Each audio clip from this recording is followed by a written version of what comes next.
Our laws as it pertains to substances are draconian and bizarre. The psychopaths start this way. He was an alcoholic because of social media and pornography, PTSD, love addiction, fentanyl and heroin. Ridiculous. I'm a doctor, for Christ's sake. Where the hell do you think I learned that? I'm just saying, you go to treatment before you kill people. I am a clinician. I observe things about these chemicals. Let's just deal with what's real. We used to get these calls on Loveline all the time. Educate adolescents and to prevent and to treat. If you have trouble you can't stop and you want to help stop it, I can help. I got a lot to say. I got a lot more to say.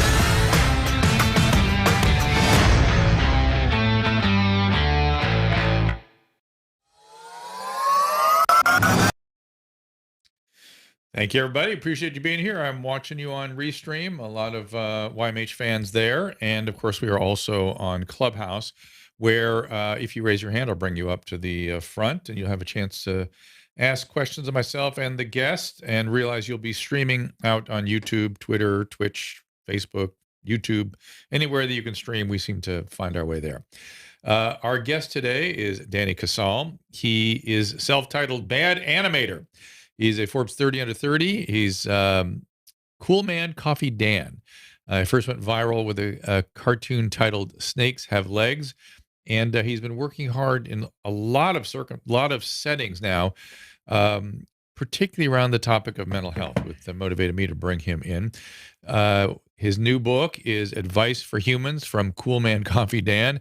You can follow Danny at Twitter at Cool Coffee Dan. Danny Casale, welcome to the program. Yeah, thanks for having me, Dr. Drew. Pleasure to be here. This is awesome.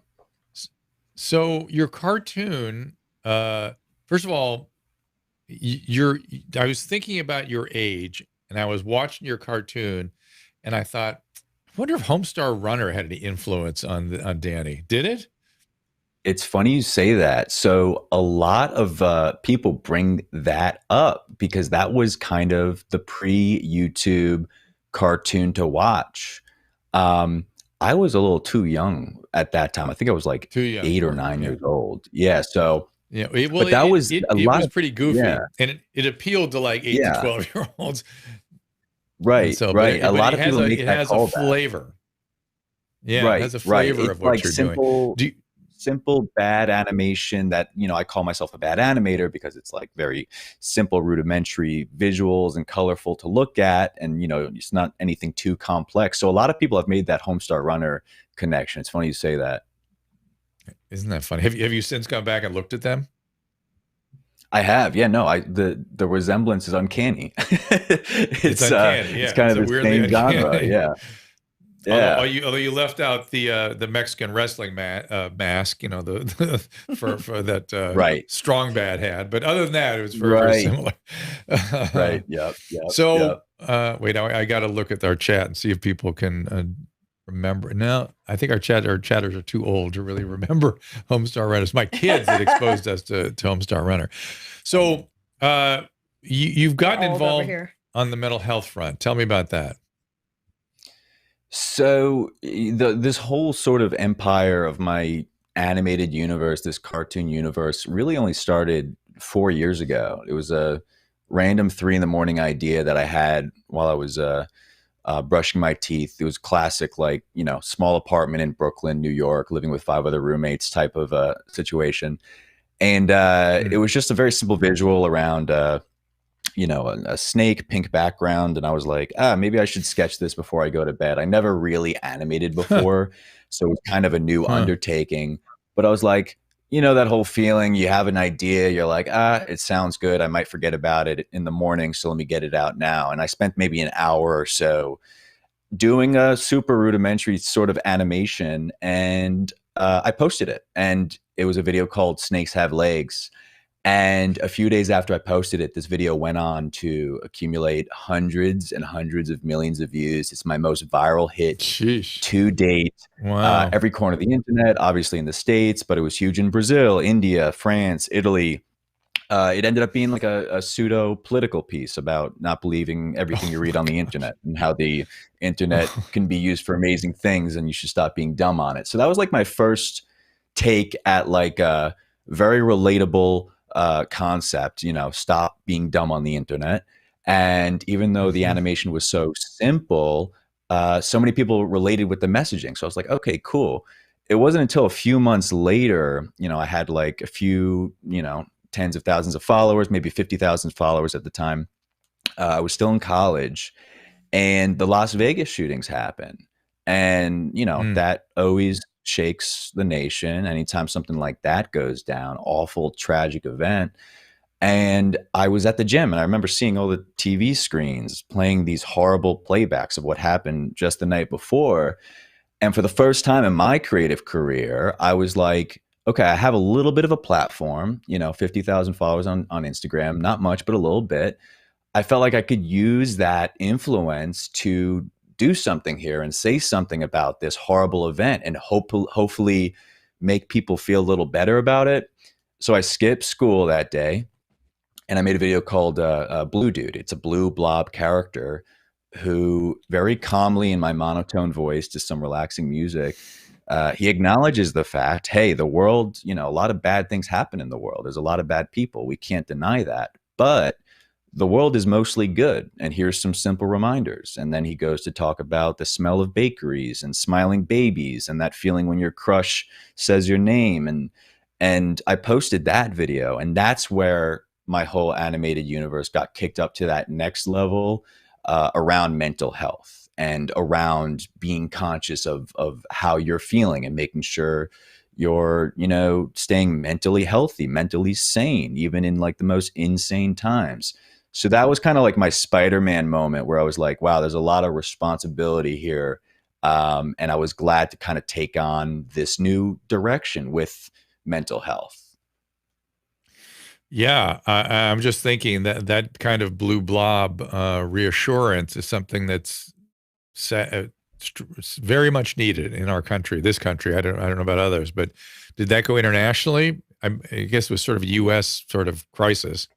For sure. Yeah, totally. I have a very, very international audience. And whether people knew what I was talking about directly in that video, it was made in a direct response to those shootings that happened in Las Vegas. But people also started adding their own, messages and their own context to it. It's a video that if you're in India and you have no idea what happened the night before, maybe you're a little younger, you're not keeping up with the current events, but maybe your dog just ran away, or maybe you just gotten broken up with. And it is just this blue blob who's simple to look at. Maybe your guard is down a little bit when you do go into this video.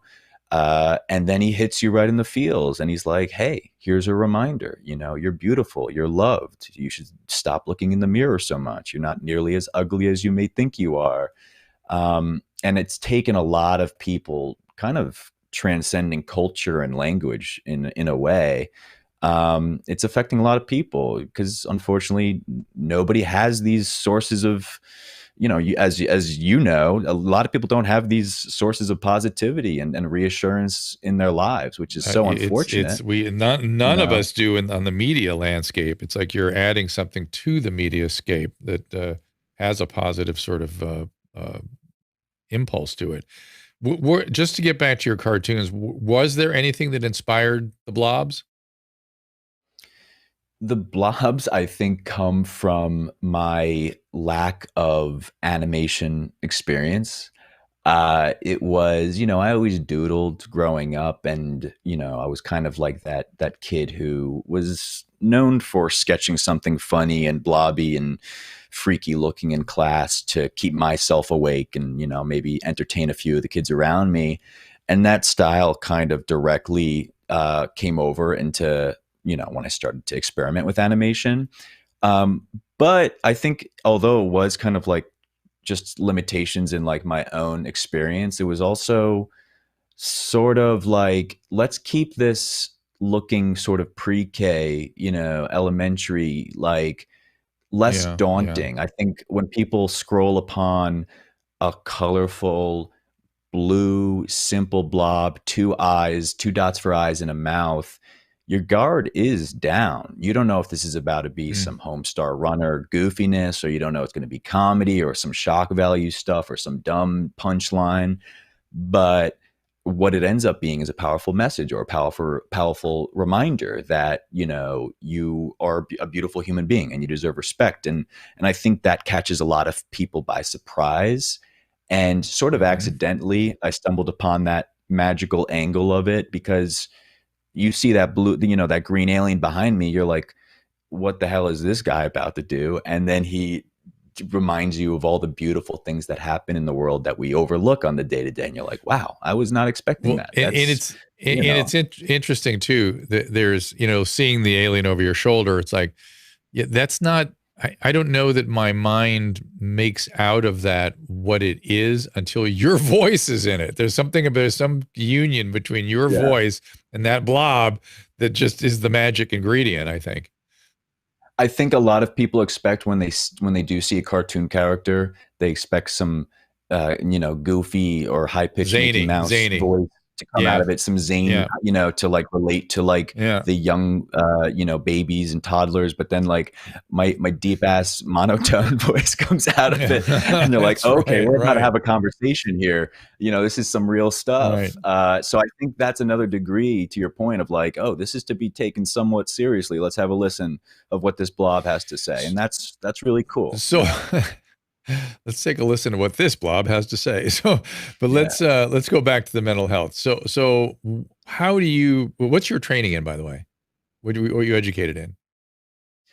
So I went to school for film, so I have a little bit of storytelling knowledge behind Got it. Yeah. Yeah. And so now that you've sort of gotten involved in mental health, you must have some ideas about what's going on, particularly in this country. What's your sort of take? How do you put things together? What's going on sort of from the 30,000 foot point of view in our country as far as our mental health from your perspective? So I think there is unfortunately a huge lack of focus on paying attention to the young kids, the youth in this country right now. There is virtually little to no resources for, say, an 11, 12-year-old dude or a 9-year-old girl who all they know is social media. I'm 26, so I kind of, although YouTube and Instagram was becoming a thing, a part of our culture as I was getting into my late teens and early 20s, like it still was a relatively late development. Like I was able to form somewhat as a human before that, but these kids were born into it, these younger kids.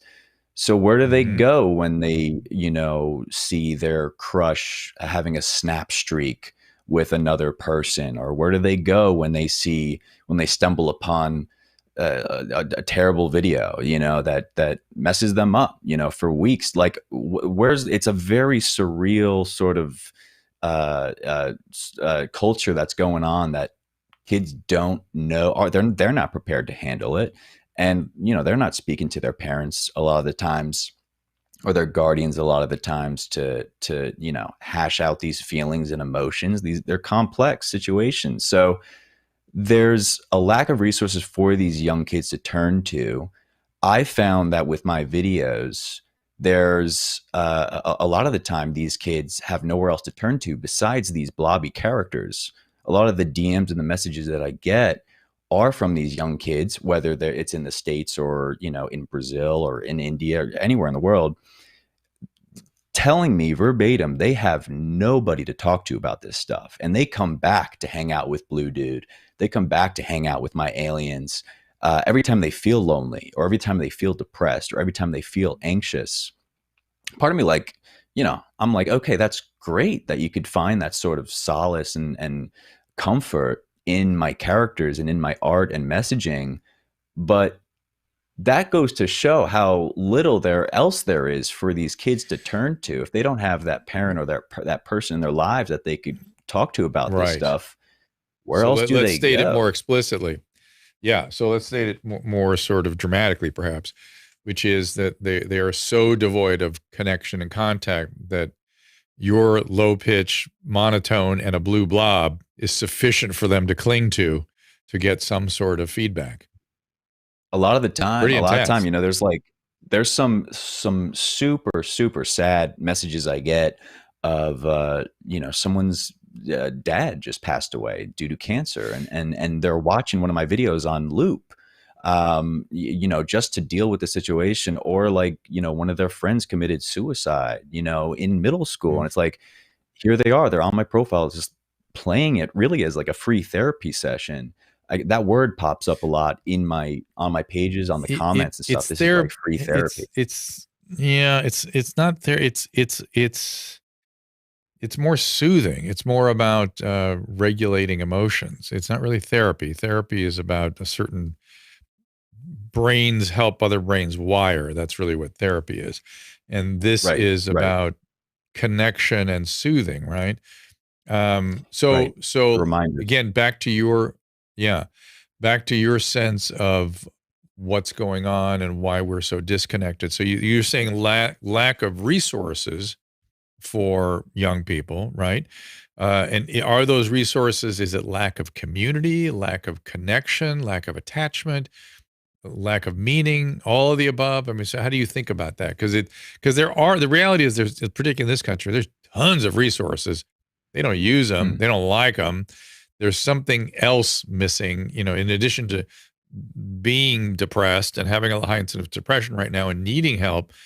There's something, I think, bigger going on, perhaps. Well, to your point, right. So they're not using them. So why is that? Is it because it comes across as too cheesy, too unrelatable? Here's a cheesy 90s PSA that, no hip middle schooler today is going to pay any mind to because it's just unrelatable, or they're not speaking their language, or they can't catch their attention. I think that's a very real thing that's going on.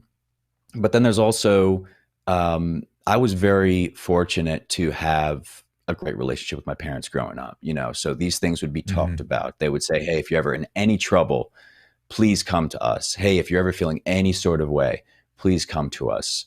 That blue dude message about, hey, there's a lot of bad in the world, but look at all the good. The world is mostly good. That whole mantra comes directly from my father. He told me that when I was 8, 9, 10 years old. What did he say? What did he say exactly? Wait, what did he say? He said, there's bad people in the world who do bad things, but the world is mostly good. And that's taken facts, it's reality. Bad things happen. It's dumb to think that they don't, don't sugarcoat it. Horrible events happen in the world, and, the news pushes that out there. But the world is mostly good. And unfortunately, that's not focused on nearly enough. So I had that beautiful relationship with my mom and dad, where I could go to them for anything, and I could talk to them about anything, no matter how messed up the situation was. A lot of kids don't have that relationship with their parents, or they don't have parents. They don't have that, guardian figure in their lives that they feel like they could trust. How do these kids get that, or get that feeling of connection, whether it's a figure at their local, their school, or some sources that their school could connect them to, that they feel like they could be themselves around. They feel like they can trust. It kind of goes back to that notion that, hey, this is coming across too cheesy. I can't connect to it as a 14-year-old, or I can't trust this person. How that manifests itself, I think it has to be through social media and through resources coming through what the platforms the kids already know and love, which is why my videos fill that hole. Like, why would these blobs fill that hole? It's crazy to think of it that way, but they do to some extent. So if these resources and these lines of communication were available through Instagram, through TikTok, through YouTube, through Snapchat, I think that would be a game changer. And it's kind of, these kids are already speaking that language. It's their day to day. It's how they're speaking to their friends. It's how they're speaking to people that they're, romantically interested, whoever. Like, they're on these apps most of the day. Having resources on those apps would be huge. Are you actually appealing to any of those organizations? Are you getting any headway there? This is my first big step in any sort of direction, and hopefully making waves with this book. I wanted to kind of compile all my, lessons and reminders and advice. It's, your special advice for humans. So at the very least, I hope this book, for, whether you're 7 years old or you're a parent who wants to give this to their kids, or steal it for yourself when things get a little, sad. Have this book be that like that package of reminders or like positive mantras, or hey, look at it this way. Like, things are not so bad if you remind yourself this, and that. This is my first big step into that direction, where it's like, this book's going to be sitting in some classroom or sitting in your household, where you could open it up, flip through it a little bit, and feel maybe a little bit better, hopefully. But I would like to, in the coming years, start, initiatives like that. I have a lot of ideas where I grew up on YouTube. Where's those positive resources and friendly resources on YouTube for people to connect with people that they can trust and talk to about these very real things? 9-year-olds are feeling, the anxieties and the Suicidal. depressives, Yeah. suicidal thoughts that nobody, more than ever, and any time throughout history, because it's just that more complex of a world. So I would love to start thinking in terms of that. I think there's big moves to be made there, and I think with this book, this is my first step in that direction. Let's take a couple calls off of our clubhouse here. This is Charles, I think. Either Charles or Keanu, one or the other. Let's see if I can get him up to the podium here. And a reminder that we're streaming out on multiple platforms, so you will be going out on all those different platforms live. Twitch, Twitter. Cool. Are we in Rumble today too, Susan? You might become famous. Yes, we are. Oh, so cool. It's 6 different platforms, 5. So it's Twitch, Twitter, Facebook, YouTube, Rumble, YouTube. Anywhere that'll take a stream. All right. So, Charles, you're not coming up. It doesn't look Sometimes like. There's a little lag. They go, oh, God, I was supposed to be there. Well, just give them. I'm going to try another one. As you said, sometimes try 2. This is Jones. There we go. Jack. Hey, Jack. Hello, sir. How are you doing? Good. What can we do for you? I wanted to ask you about the Hippocratic Oath. Go ahead. And I think you actually know who I am. And it's been a long time since I've tried to talk to you. Who are you? My name, Mahogany Jones on Twitter. How would I know you? Through Christina Pajitsky. Oh. And there's a few instances on the Booth Boys podcast where I think you've tried helping me. And I just want to understand why. Where I've tried helping you. Yes, specifically. I know this sounds like a crazy conversation, but it'd probably be better in person, to be honest with you. It sounds like it. Yeah, well, you're on 6 platforms right now. Why don't you send an email to contact Susan? Look for it. contact@drdrew.com. Say that again. contact@drdrew.com. Try something my email there. Or you know what? We can. Yeah, that's fine. All right, we'll do that. And let's keep going here. Kristen, what's going on there? Oh, I hear you. Hello. Hey there. Hi. I'm super excited to ask your guest a question. Okay. Because I have 3 little kids who watch cartoons and YouTube Kids all the time. I was curious what his opinion was as far as some of the new cartoon series coming out with the creative writing. And my favorite to watch with my kids is Gravity Falls. Do you know that one? Yeah. Love that one. I mean, they what you're saying is the writing on some of these kids shows is incredible. Fantastic. Right. I mean, it's appealing to the parents now more than ever, in very clever ways, right? Yes, absolutely. It's the animation is great. The storylines are great. The lessons that are being and the storylines that are coming through the episodes are absolutely fantastic. And there's a lot of fantastic. I'm a huge fan of animation, and there's a lot of fantastic shows that are out there that are more adult driven, like F is for Family and Big Mouth. I'm a big fan, BoJack Horseman, but Gravity Falls is like a gift from the gods because it is such a fantastic show to watch with kids. Plus, they released a ton of books. and journals related to the series that my kids all asked for Christmas last year. What is it that you find so appealing? It's the fact that the children characters, the main characters in the series, are smart. Think about their decisions. Think about how their decisions affect each other and other people. There's a lot of creativity and empathy.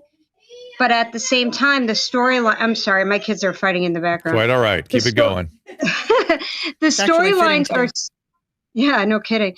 But the storylines are so unique and intriguing. And even when they're bringing up situations like bullying or feeling like an outcast, they do it in a way that it doesn't feel you're being sucked into a kind of like just more of a like a lecture.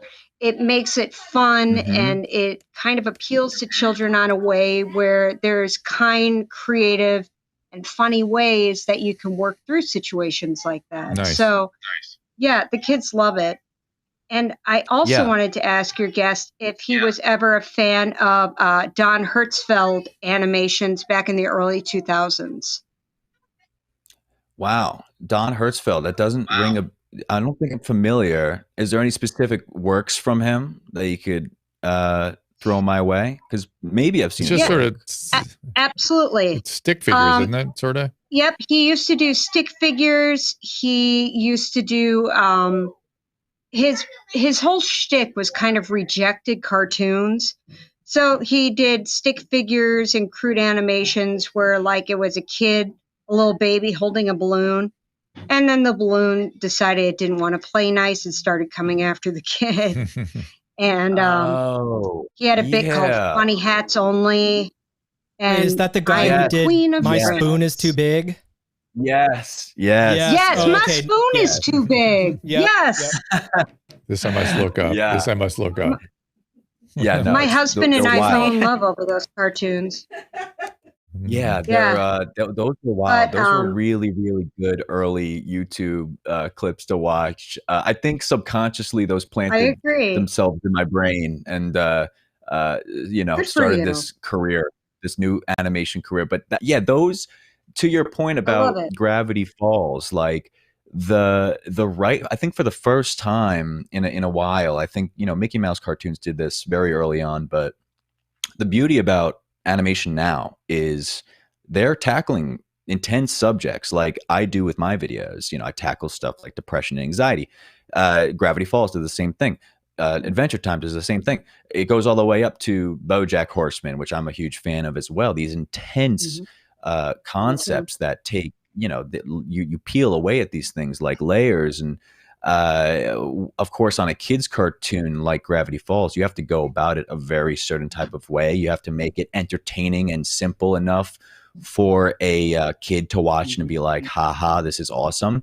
But while the adult is watching it, or maybe the more conscious, young teenager, they're watching it, actually retaining some of this information and being like, wow, that was a really beautiful way to go about that. There's a chapter in my book where it talks about how you should be proud to be who you are. And there's a potato who all he can really say is, I'm a potato. That's all he really says.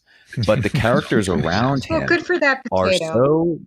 That's exactly it. The characters around him are so jealous and envious that this potato is so has so much self respect, and he's proud to be a potato. He's proud to be who he is. That they eventually, funny.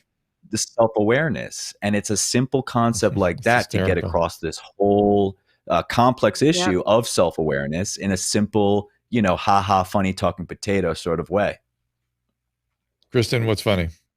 My 6-year-old, when I asked him what he wanted to be when he grew up, and this is when he was about 5, he said, I want to be a potato. That is funny. Exactly. All right, Kristen, thank you so much. Thank you so much. My kids love your video. And there's my spoon is too big, talking to the banana. Anthony, where'd you go? I saw you there, and you now disappeared.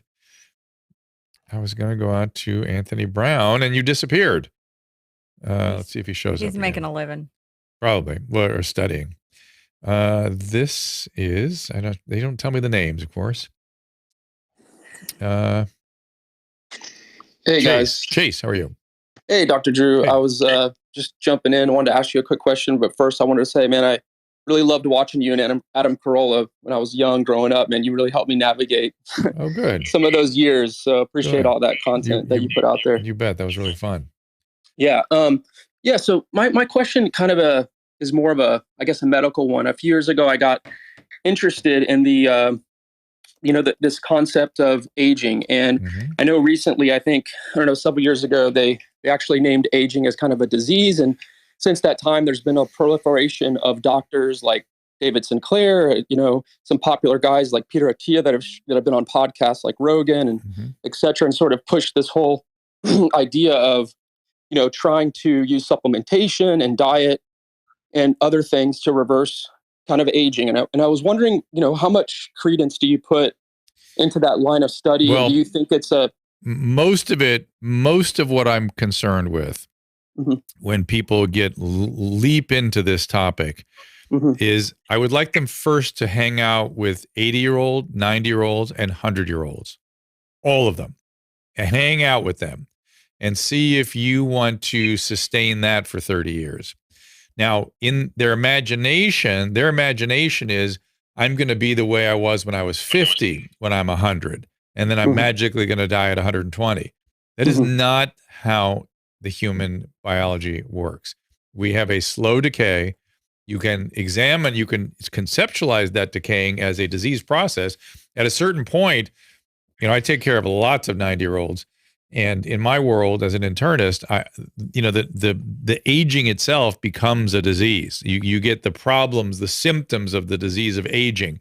You can't move, you can't urinate, you can't move your bowels, your skin falls off, your joints stop working, your brain, the vasculature to your cerebral vasculature starts to break down, and your thinking, your cognition starts to decline.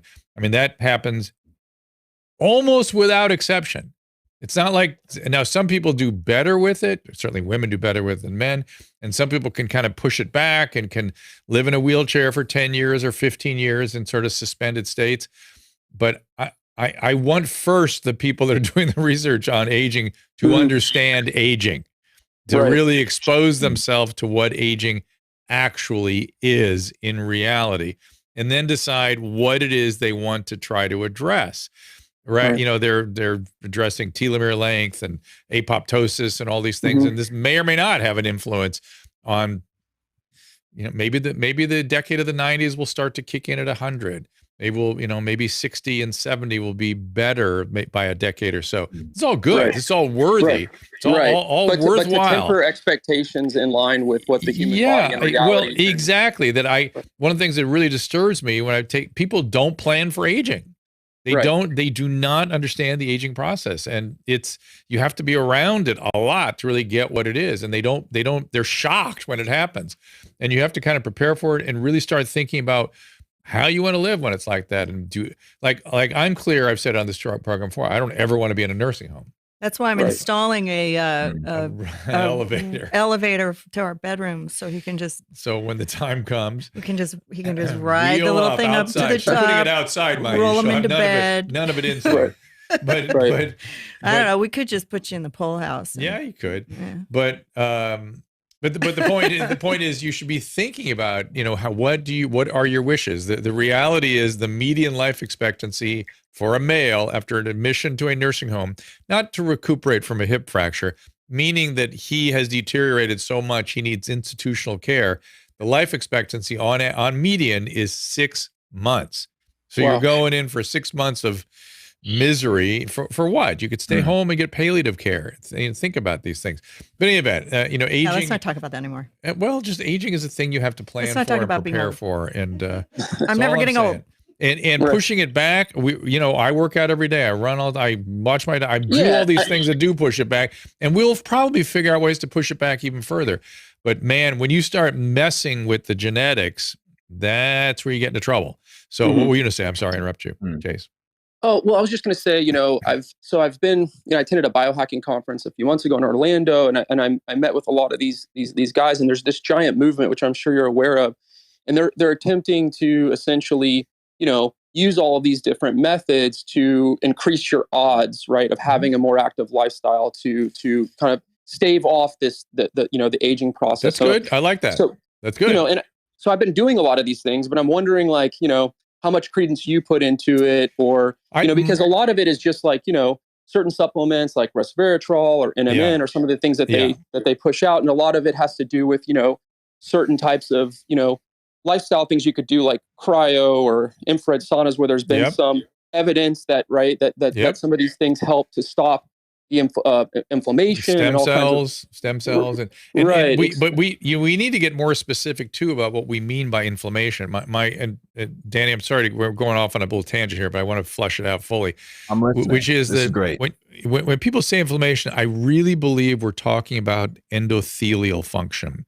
I think that it's not like inflammation is, synovial linings are getting inflamed. Yeah, if you have rheumatoid arthritis and certain kinds of osteoarthritis, yeah. But the inflammation we're talking about that interferes with nutrient and oxygen delivery to the tissue is vascular inflammation. So we're talking about endothelial problems. And when you talk about fasting or things like that, right, the idea for that is to cut down insulin production in the body, which essentially causes. I think that's a major issue. So that's what I was going to say. The apolipoproteins and insulin interact in an oxidative. They set down oxidative stress or oxidative byproducts into the arteries at the endothelium. So it's a really, I think paying more attention to insulin, I think paying more attention to the nuances of the lipid system, which I know Peter Attia has an amazing series of videos and podcasts out on that. And these are all good. These are all great. And they all going to make a difference on the order of, and nothing's can't stop more the inevitable. That's right. And you cannot, and you have to be spiritual about that and expect that. And this idea that you're never going to die, that's false and wrong and never going to happen. Of course, but you can live well longer. That's, I think, and let me just say, when something really makes a difference, it strikes my sensibilities. And there's, now you mentioned NMN, which is nicotinamide mononucleotide. I know there's a lot of data on that. I'm unconvinced. I'm convinced about nicotinamide riboside and NAD infusions. There's some because what I've read about NAD and taking it as a supplement is that it's hard for the body to absorb it. Yep. It's better if it's produced naturally through some of these NAD precursors. And so that's kind of like, and I'm sorry if I'm like boring the audience with all this talk jargon and whatnot. But I really think that it's interesting, and I trust Dr. Drew because I grew up listening to him. I grew up kind of with him explaining things at a very basic level when I was younger, and I just think he's a smart guy, and I was just interested in his take on the field. That's very kind, Chase. I have sort of I have like instincts on things because I've just seen so much. I get these sort of sensibilities, and there's something I've spoken to the people doing research on NR. I've taken it myself. I've looked. I think there's something going on there. Hey, I need some of that. Now for glutathione precursors are probably better than glutathione, right? So there's an oxidative sort of molecule that, you do want to build that one on your own, but I don't know. There's something about NR. So I'm going to leave it right there and keep doing what you're doing. It's all good. And then let's push it back, live well as long as we can. Knowledge, we're all trying to figure it out. But don't forget, I feel like I have a comrade in Chase, which is lead a good life. It's not so much about a long life, but a good one. Lead a good life. And we've left that out lately. Yes, sir. Yes, sir. Thanks, Chase. Good little conversation. Get your booster. But it dovetails back to Danny's thing too, which is I think that's what you're advocating. Like people are sad and alone and disconnected and depressed, and they need to get back to living. I noticed I was in France the other day, and that was the one thing that impressed me about the youth there. They wanted to live. They went back. New Orleans. We were in New Orleans a couple weeks ago, and I felt like the New Orleanders wanted. Yeah, they lifted the mask mandate. They wanted to live. They want to live. They want to engage. They want to have life. And we have to have it. We have to have each other. We have to socialize. We have to be connected. Oh, we had so much fun there. And we have to begin to really refocus on what does it mean to lead a good life. Danny, I got to take a break. We're going to come back, talk a little more about the mental health stuff. Do you want to refer people other than to Cool Coffee? Oh, and don't forget to share on your socials so people know you're on the air right now. Okay. And I don't know what the Coffee Dan really is about yet.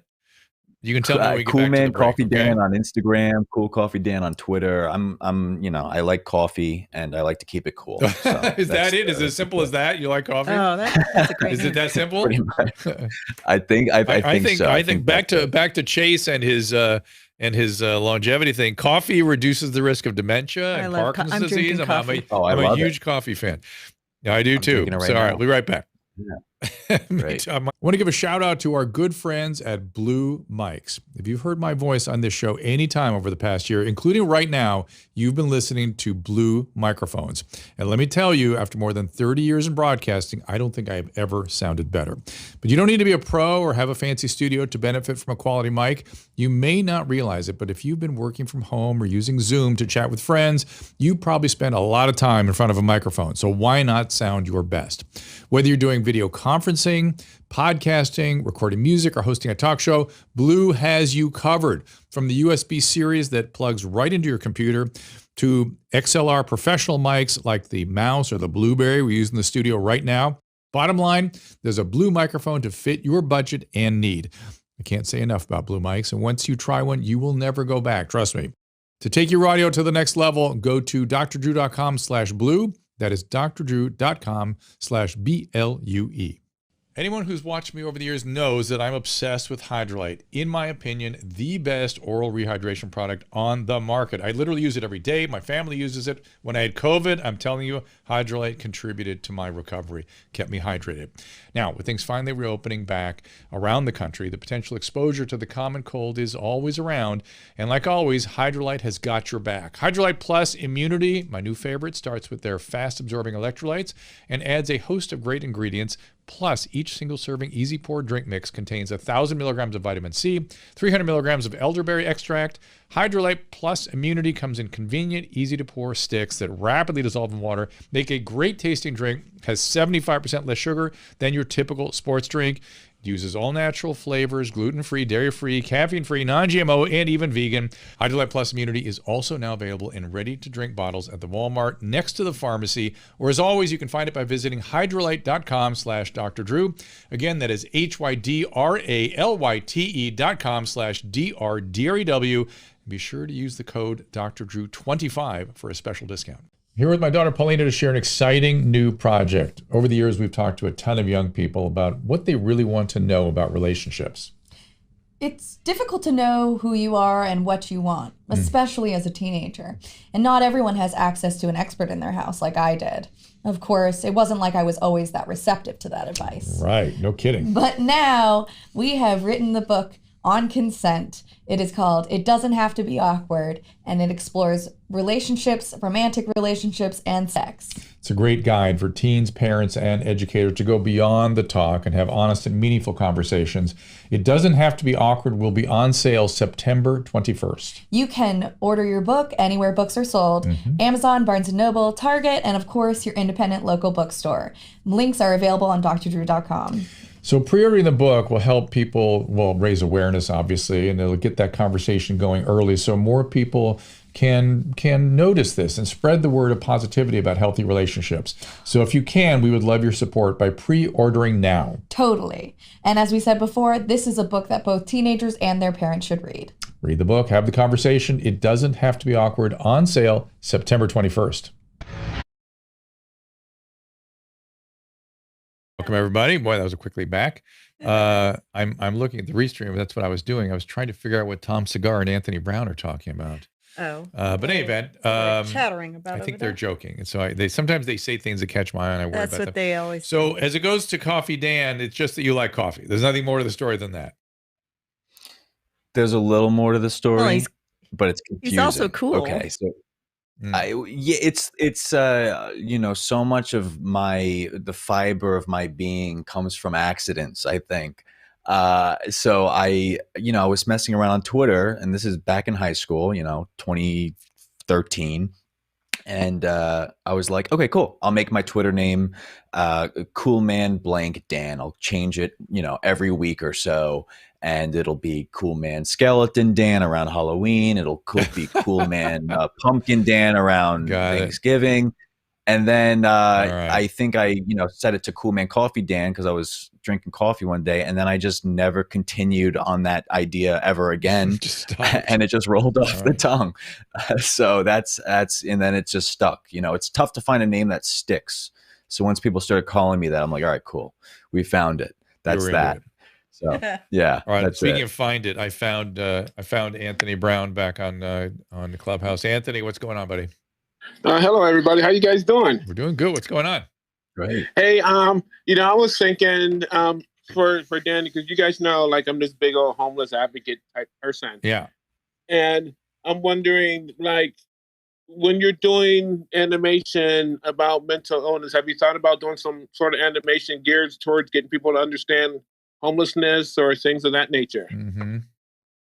Yeah, no, it's a great point. I'm new to LA, brand new to LA. I moved out here January of 2020, so it was impeccable timing on my part, obviously. But the homeless issue that I saw, it was already bad when I came here, and then just gets so much worse over lockdowns to the point where, my manager has been living here for 10 plus years. He said this, like certain parts, like the underpasses, down the street from my Airbnb at the day, was like covered camp type of tent settings. And he said it was the worst he's ever seen. So I'm in the thick of it now. Although it's, not lockdowns anymore. It's not quite as bad. I still am, living around it. So it's staring me in the face every day. I would love to figure out, how to help. So, here's how you can help.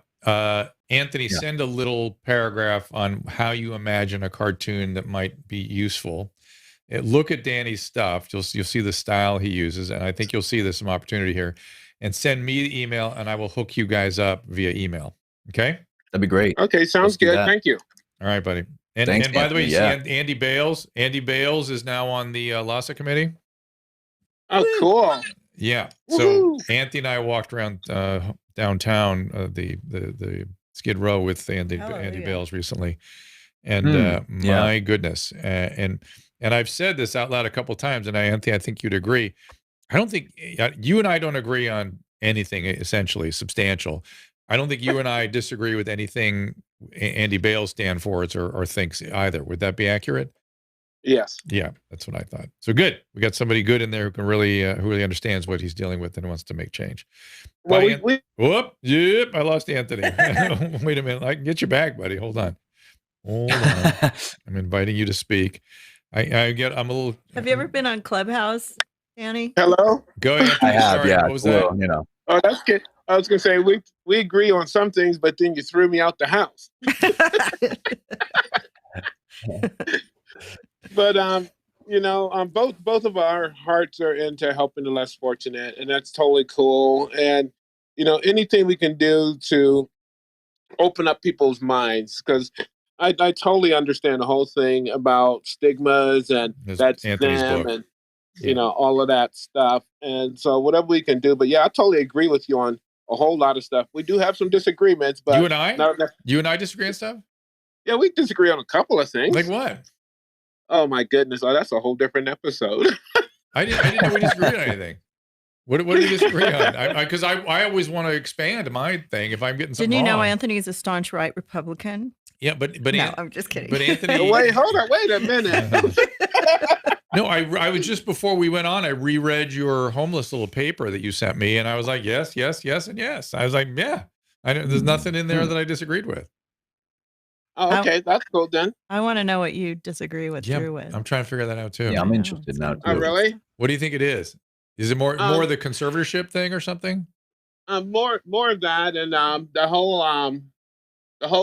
COVID thing. It's like, you know what? That's like that horse has left the barn, man. I mean, I don't know. I think the less people think about it, the better it is we can move forward.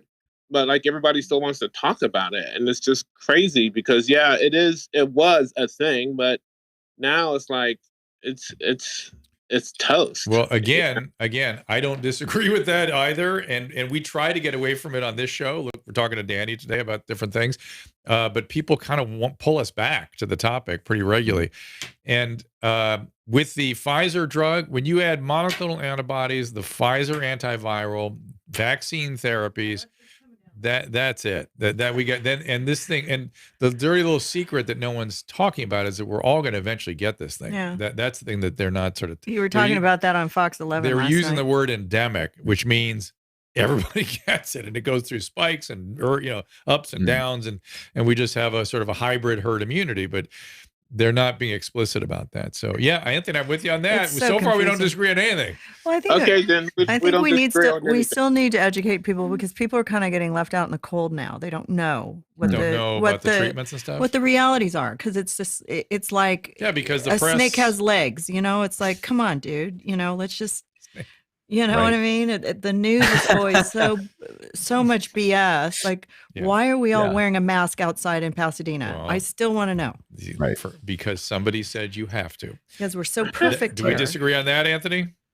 No, I'm cool. I was like, yeah, go ahead, do what you want to. I think people do have a right to have choices, but let's make some educated choices. I mean, there are the professionals out there that know what the hell they're talking about, and don't get so caught up in the emotional stuff behind it. Yeah, totally agree. Yep. So we agree with that. Which is mask. There's zero outdoor transmission. I didn't catch it in New Orleans. So outdoor masking makes no sense. The only reason you would do it is for stepping over homeless emotional people and having a great time, or being compliant with a authority or whatever. But all right, thanks, Anthony. Good to talk to you. And, God bless you. Leopold is in there. Let's get Leopold up here. I will say, since living in LA, there's a ton of anxiety here. A ton of anxiety floating around in LA. Yeah. Yeah. Mostly because of the way. Don't breathe so hard. The way we were treated during this pandemic caused a lot of problems. What's up, Leopold? Yeah. Hey, Dr. Drew. Hey, Susan. It's a little loud. Hey, Danny. I'm going to turn you down a little bit. There you go. Okay, turn me down a little bit. Wow. Hey, so Danny, love your website. I was visiting it, and your voice Thank too. I'm in several 12-step groups myself, and we do meditation as a regular part of the 12-step. Have you thought about perhaps animating some common meditations that are used in that regard? Because you have such a calming voice. Yeah. So I was wondering if you had thought about that. Yeah, there's an upcoming collaboration with a meditation app that is going to quite literally show you breathing patterns, with my character kind of guiding you through this meditated breathing pattern that helps calm you, helps, relieve anxiety, and helps you just kind of recenter and refocus. That's going to be the most in your face sort of like, hey, follow me along and do this with me sort of video that I've ever done yet. I'm excited to try that because, to your point, like, guiding someone through that sort of like any sort of meditation, really, I think a lot of people don't know the power of that. Right. So, but I think you're picking up on, but Danny's voice would be particularly suited for this. Oh, absolutely, Danny. I mean, I think you have a wonderful, Dr. Drew, I think you could do a whole line of meditations yourself if you wanted to. But also, maybe you could both do the other question is, that'd be really interesting, right? You're good. Yeah, you put me to sleep all the time.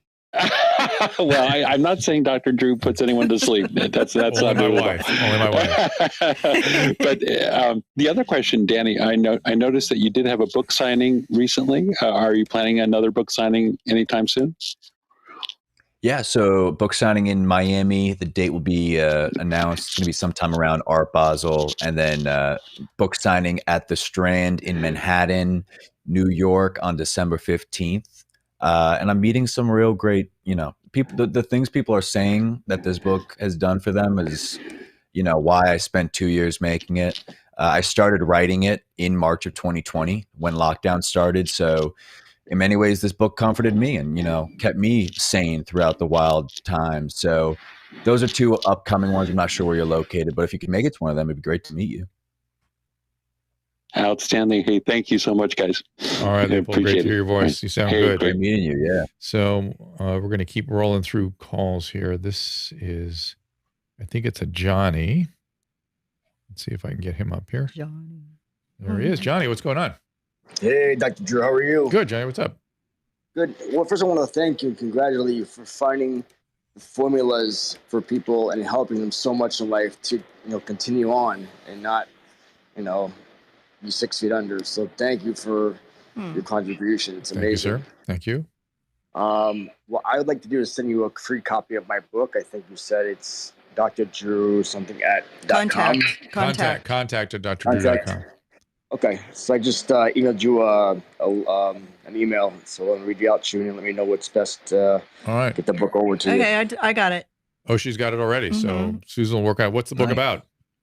It's about body dysmorphic disorder and how Dragon Ball Z, the cartoon, anime cartoon, has taught me to tap inside the body's natural greatness and find that strength so far deep inside of your body that when you're at the point of breaking and at the point of suicide and depression and you think there's no hope, you find that super saiyan, that they call it, strength, and it just flips the mind, like flip the script in your head kind of thing. But the power of hope comes back. You know what I mean? Yes, sir. I'll happy to look at it. I mean, I'm just so delighted to hear all these positive words. I mean, gratitude, hope, spirituality. These are connection, community, good life. These are all things that have not been in the public mind for quite some time. And right. I hope it's not just that we're talking about it, Danny, because you're here, but that it's sort of becoming a thing. So, and the other guy did not send a note in, Susan? You sent me Johnny already. No, but I sent you his. Yes, I see John. Okay, you can. I see Johnny's thing. Yeah, I know, but you can just DM him on Twitter or something and tell him. I'm curious if has there ever been any cartoon series or animated movies or anything that you've seen recently or whenever, maybe when you were a kid, that touched you in a way where you weren't expecting or reminded you of some core value type stuff? Midnight Gospel. Yeah, Midnight Gospel. Yeah. Actually, Drew was in it. Duncan Trussell did an amazing job. Duncan Trussell is the 8th episode, the last episode of Midnight Gospel. I cried. With his mother. Susan just sat there sobbing with his mother. Exactly. And I would argue that was. Did you know that Drew was the little man? I was the episode 1. Yeah. So that one. That was the that was wild. It was perfect timing. But this was perfect timing because we just got attacked on Twitter by a bunch of trolls, and he was like, he was the president shooting zombies. It was hysterical. Right. I was like, I asked Duncan if he was clairvoyant because I was just like, or psychic. I was like, oh my God, this is so funny. Yeah, no, I DM'd Duncan after I finished that series, and I told him I was blown away with how he, first of all, that sort of medium where, this storyline is being told visually while there's a podcast being used as the audio. That was brand new to me. You being the first episode was like, wow. I mean, incredible visuals and incredible topics being covered as you're following along. And what a wild last episode, man. Like I was crying. Everyone I know cried. Yeah. What a powerful that show is insane. So let me just tell you, Duncan is his own kind of little genius, and of course he was the one pulling all this out. But the really insane, what took this to an insane level, the cartoonist that was putting it together and doing the cartoons, and when I went in, I did a couple interstitials, sort of voiceovers in a booth. It was the guy, creator, producer, whatever he is, writer from Adventure Time, and I didn't know that's who it was. Yeah. And I didn't know that's who it was. And I was, afterward, I ran into him in the parking lot. I'm like, how did you learn? I could tell I was around some kind of genius. I was like, because he would just ask for something from me, say it was so specific and it would work. And I'd be like, how did you know that? Maybe you should take lessons. Right. Well, and he was just like, I just, this is what I do. And, so, but there it is. So you're watching that show that you're voicing the first episode and you're like, okay, this is cool. What a great, and then you keep watching and then you get to that last episode where he's, having this conversation with his, his mother that's since passed away. And you're like, wow, you were blown away from that, huh? Blown away. She sounded so beautiful and wonderful. Josh, what's going on? You're going to start crying again. Hey, Dr. Drew. Hey, man, what's happening? Not much. I just want to say first to Danny, I hadn't known him before tonight, and while he was on, I just kind of went over to YouTube and looked at one of his videos, and I don't know how he's going to take this, but Mike Carano came up, and the reason why I say that is because Mike Carano has maybe 100 people who watch his videos. Mm-hmm. He's been on the show a couple of times, but he has a comedic element to what he does, kind of, mm-hmm. and I feel like they're both really, really interesting. I mean, it couldn't be any different for the amount of followers, but I feel like that could be an interesting collaboration. Yep. But having said that, I wanted to talk about like a spiritual awakening compared to, sort of therapy and what either Danny's are doing or Mike's doing or whatever we're all doing all the time. Yep. I mean, I feel like we're doing this all the time to everybody. I mean, you, Dr. Drew, obviously you're an exception because literally that's, kind of what you do. Yeah, but you're bringing up, you're flirting with a really important topic that I've been thinking a lot about lately. So finish your thought. Well, I was just going to say, no, it's open to whoever. Just the idea being that, is there something that we can sort of grab onto that would not always take us above the conflicts? Meditation was mentioned, meditation apps and stuff. I think I'm going in that direction, but, not something faith-based that's only like this group of people that excludes all these other people. That's not what I'm saying. I get it. I get it. So state that again, what you said about the spiritual versus therapy, because I think that was the really, I want everyone to think about that. Go ahead, say it again. Yeah, sure. Thank you for saying that, because I think what happens is you come into a therapist and you say, I've had this experience, and they're going to want to pathologize that because that's what they do. Right. They treat a symptom or they treat a diagnosis. That's how we work. That's what we do. Yeah. So it's not like it's my doctor's an a-hole. No, the doctor is the doctor. Maybe that's not the person.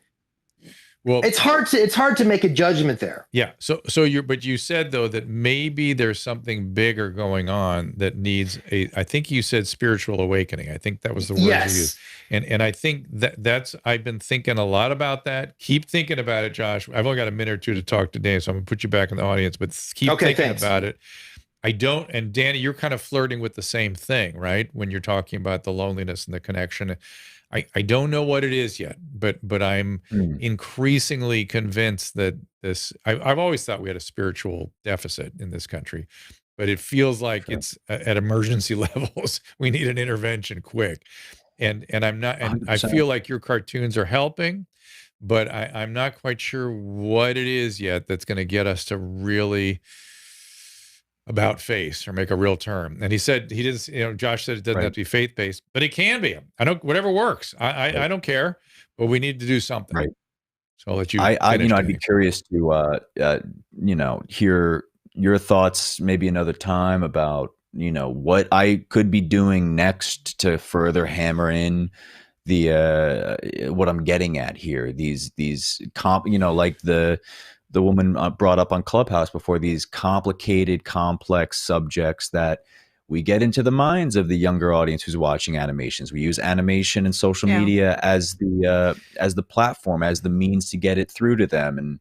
And that's what I've been rolling with the punches my whole career so far. I very accidentally fell into this. I'm very happy to be here now, but there's so much work to be done. Obviously, it's just getting the conversation started, which is great. It's getting this into the public eye a little more, the conversation, but there's so much more to be done. And maybe, for sure. And maybe you're not the solution so much as the motivator to greater conversation, greater awareness. Something I don't know, but I'm going to hook you up with Anthony. We're going to do that. And Mike Carano. Great. And maybe Mike Carano too. Mike's a recovery guy. I think what Josh was picking up on is how creative Mike is. And but he doesn't have a website anymore because GoDaddy called him up and said, you got to take all this music down. You don't have rights. He goes, I wrote it all. He goes, sorry, you don't have the rights. Well, it went back up again. It was a big complicated thing. Yeah, so he has some stuff on YouTube. I just looked it up, and I don't know where all his stuff is, but he did maybe on his Instagram. Is it? But there's more to be thought about here, and that's an interesting idea. I always think it's in the connection and the certain kind of life and being honest and rigorous and purposeful and contributing and all that stuff. I think that's a big part, but you have to be connected to each other first before you can do that. And the pandemic keeps everyone apart. I think recovery and like anti-drugs and, stuff like that too, for kids, like teaching them about, addiction and all that. Well, the model of 12-step. Yeah, the 12-step model is really just how to navigate a relationship that helps you build emotional regulation and purpose. That's it. That's what it is.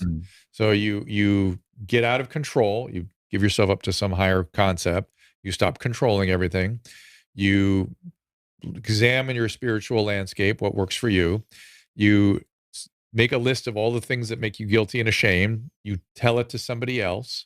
And that's basically it. And then you do that many times over and over again. And then someday you're the one that's sitting there hearing from somebody else about what makes them feel guilty and ashamed. And your basic response is just to be there and essentially to say, I get it. Me too. That's it.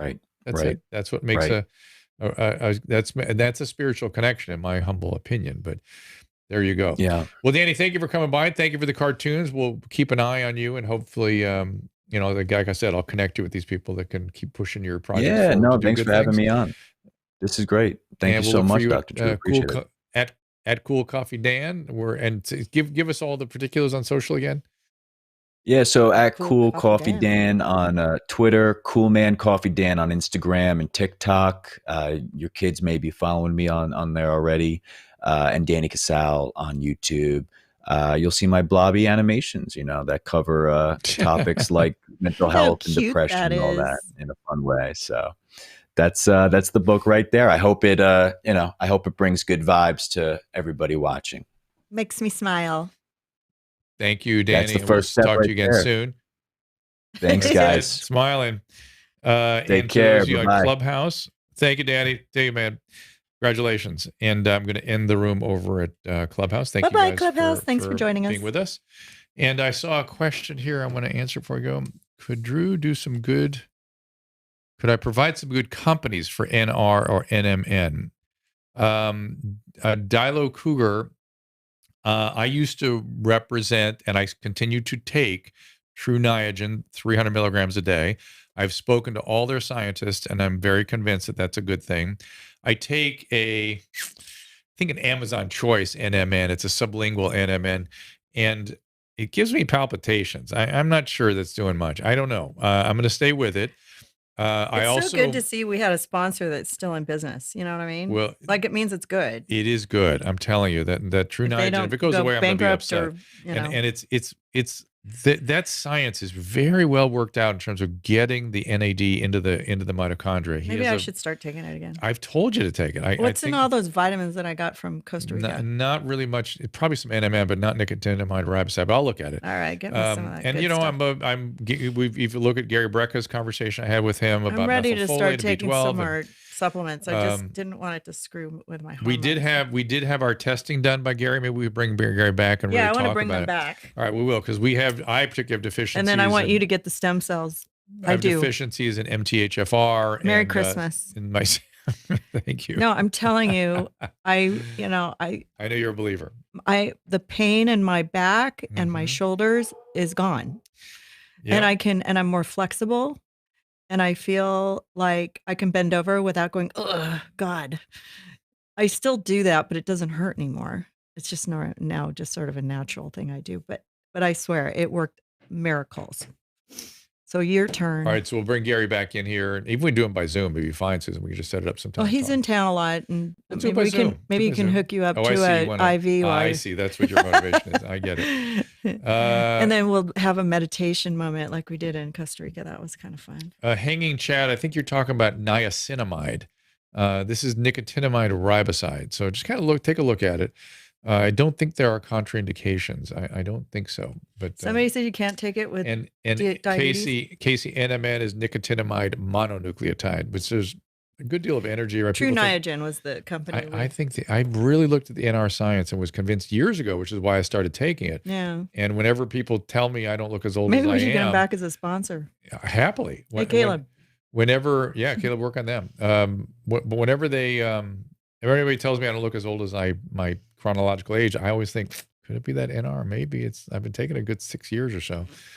But anyway, thank you all for being here. We'll be back marvelous, darling. Again tomorrow. Sam Keen tomorrow. What can you guys tell me about Sam Keen?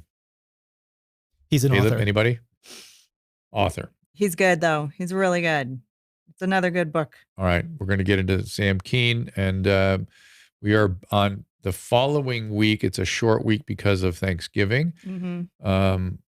We have Dr. Lucy McBride and Dr. Bhattacharya coming back around, which will be great. And then the following week, we have Alex Berenson and Vinay Prasad. So we have some very, very, very powerful guests. Michelle's been working her magic. So. Yes, indeed. And then we're going to talk to the kid. I just saw an email from the kid that got myocarditis that Dr. McDonald talked to. Oh. The nurse. Oh. And then I saw other videos of him crying because he was getting vilified for just telling the story of myocarditis that he had. And I thought, I must support this kid. I must talk to him. The reactions happen. When do you want him? They happen. And this kid is just telling his medical story. Did you send it to Michelle? She got in contact with him. It was a miracle. And we're going to get him next week or two. Okay. All right. And thanks, Caleb. Thanks, Susan. Well done producing, everybody. We will see you. We're going to be with Josh Flagg tonight. Good luck with those kids, Kristen. Yeah, Get the books. All right. We'll see you tomorrow. Same time. Ask Dr. Drew is produced by Caleb Nation and Susan Pinsky. As a reminder, the discussions here are not a substitute for medical care, diagnosis, or treatment. This show is intended for educational and informational purposes only. I am a licensed physician, but I am not a replacement for your personal doctor, and I am not practicing medicine here. Always remember that our understanding of medicine and science is constantly evolving. Though my opinion is based on the information that is available to me today, some of the contents of this show could be outdated in the future. Be sure to check with trusted resources in case any of the information has been updated since this was published. If you or someone you know is in immediate danger, don't call me, call 911. If you're feeling hopeless or suicidal, call the National Suicide Prevention Lifeline at 800-273-8255. You can find more of my recommended organizations and helpful resources at drdrew.com/help.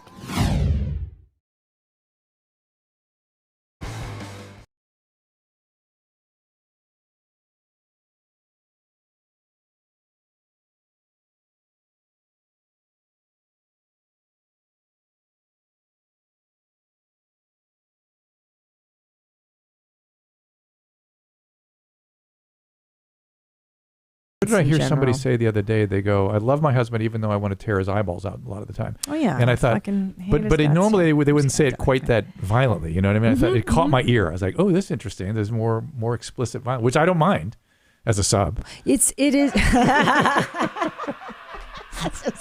You've got your harness on under that.